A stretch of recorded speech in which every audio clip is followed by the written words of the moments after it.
파도로부터 해안 시설물을 보호하기 위해 설치하는 콘크리트 구조물이죠. 테트라포드라고 하는데요.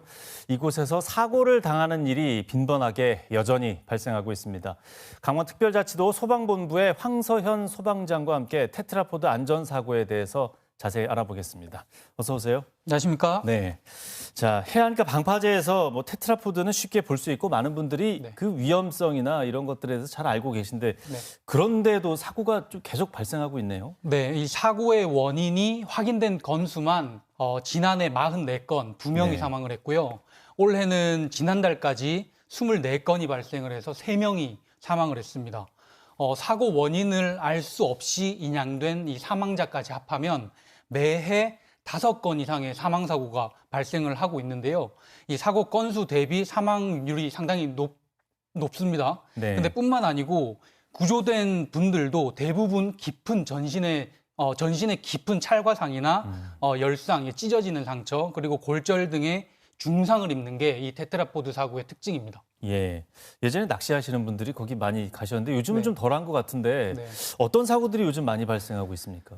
술을 먹고 산책을 하다가 미끄러지고 또 사진을 찍기 위해서 올라갔다가 발생하는 사고가 좀 많습니다. 지난해 발생한 사고 중 20%가 이제 음주 상태였는데요. 또한 말씀해 주셨듯이 이 시기가 되면 연안 가까이로 붙는 큰 물고기를 잡기 위해서 낚시꾼들까지 많이 오르기 때문에 이 사고 예방을 위한 관심이 필요한 그런 시기입니다. 최근의 주요 사례로는 지난 5월에 동해에서 50대 남성이 낚시를 하다가 한 5m 아래로 추락을 했는데 척추를 크게 다치면서 이제 현장에서 심정지 상태로 구조가 됐고요. 6월에는 속초에서 40대 여성이 테트라포드 사이에 빠진 가방을 줍기 위해서 내려가다가 추락을 했는데 하체가 그 사이에 낀 겁니다. 전신에 깊은 찰과상을 입고 구조가 되었고 당장 지난주에도 강릉에서 40대 남성이 낚시를 한다고 외출을 했는데 실종이 됐습니다. 그래서 이틀 동안 수색을 했는데 테트라포드 사이에서 이제 사망한 채로 발견이 됐습니다. 예, 이렇게 테트라포드 사고는 심각한 어떤 결과가 초래가 되지만 사실 구조가 어렵다는 게 큰 문제죠. 네, 맞습니다. 다들 아시겠지만 이 테트라포드는 4개의 뿔 형태이고 각각의 크기는 5m에 이르는 것들이 많습니다. 아파트 한 1.5층 이상의 높이인데 이게 파도를 효과적으로 막기 위해서 얼기설기 쌓아둔 그런 모양새잖아요. 근데 멀리서 보면 틈이 없어 보이지만 실제로는 그렇지 않습니다.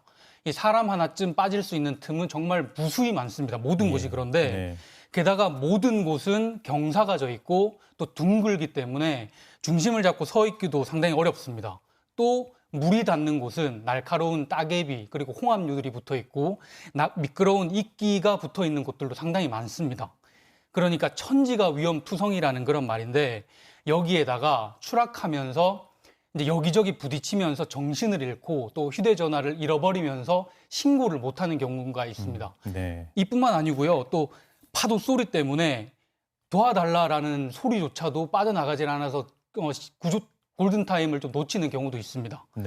천만다행히도 스스로 신고하거나 누군가 신고를 해줘도 구조하는 데 상당히 어려움이 많은데 구조대원 자신의 안전도 위태로울 수 있는 장소일 뿐더러 이제 사고자가 좁은 틈에 끼어 있거나 큰 부상을 입고 있기 때문입니다. 이 때문에 장시간 소요가 되고 이제 구조 트럭에 있는 크레인이나 다양한 구조 장비들을 복합적으로 활용을 해서 구조 활동을 하고 있습니다. 일단은 테트라포드로 올라가지 말아야 될 텐데 그래도 예방법 그리고 사고가 발생했을 때 어떻게 조치를 해야 됩니까? 거의 모든 방파제에는 출입을 막는 울타리가 설치가 되어 있거든요. 이 울타리를 넘어서면 모든 곳 그리고 매 순간이 아주 위험하다, 안전하지 않다라고 봐도 무방합니다. 그런데 사고자들 중에서는 슬리퍼를 신거나 혹은 일반 가벼운 러닝화 혹은 일반 장화를 신고 있는 경우가 상당히 많았습니다. 이 무엇보다도 여기로 오를 때는 미끄럼 방지 기능이 있는 등산화 혹은 바다낚시 전용 신발을 신어주시기를 당부드리고 잘 아시겠지만 구명조끼는 당연한 거고요. 그리고 중요한 거는 사망사고는 대부분 혼자 있을 때 발생을 하거든요. 그렇기 때문에 행여 사고가 나도 신속하게 대처할 수 있도록 2인 이상 활동해 주시기를 당부드립니다. 이 사고 건수가 생각보다 너무 많습니다. 마지막으로 더 당부하실 말씀 있으시면 전해 주시죠. 이곳은 위험하다는 건 누구든지 다 알 겁니다. 출입하는 분들도 아시고요. 이거를 지켜보시는 분들도 다 아실 겁니다. 근데 이거를 규제하지 않기 때문에 많은 분들이 울타리를 넘고 여기를 출입하는 건데요. 예. 사실 출입하는 목적은 그리 중요한 게 아니잖아요. 사진을 찍기 위해서, 낚시를 하기 위해서, 혹은 바람을 쐬기 위해서 올라가는 건데 과연 이것들이 내 건강과 안전을 담보할 만큼 중요한 것들인가, 가치가 있는 것들인가에 대해서는 각자가 좀 고민해 볼 만한 그런 문제인 것 같습니다. 예, 살짝 고민될 때 네. 반드시 이런 내용들을 기억하셨으면 좋겠습니다. 네. 네, 말씀 고맙습니다. 감사합니다.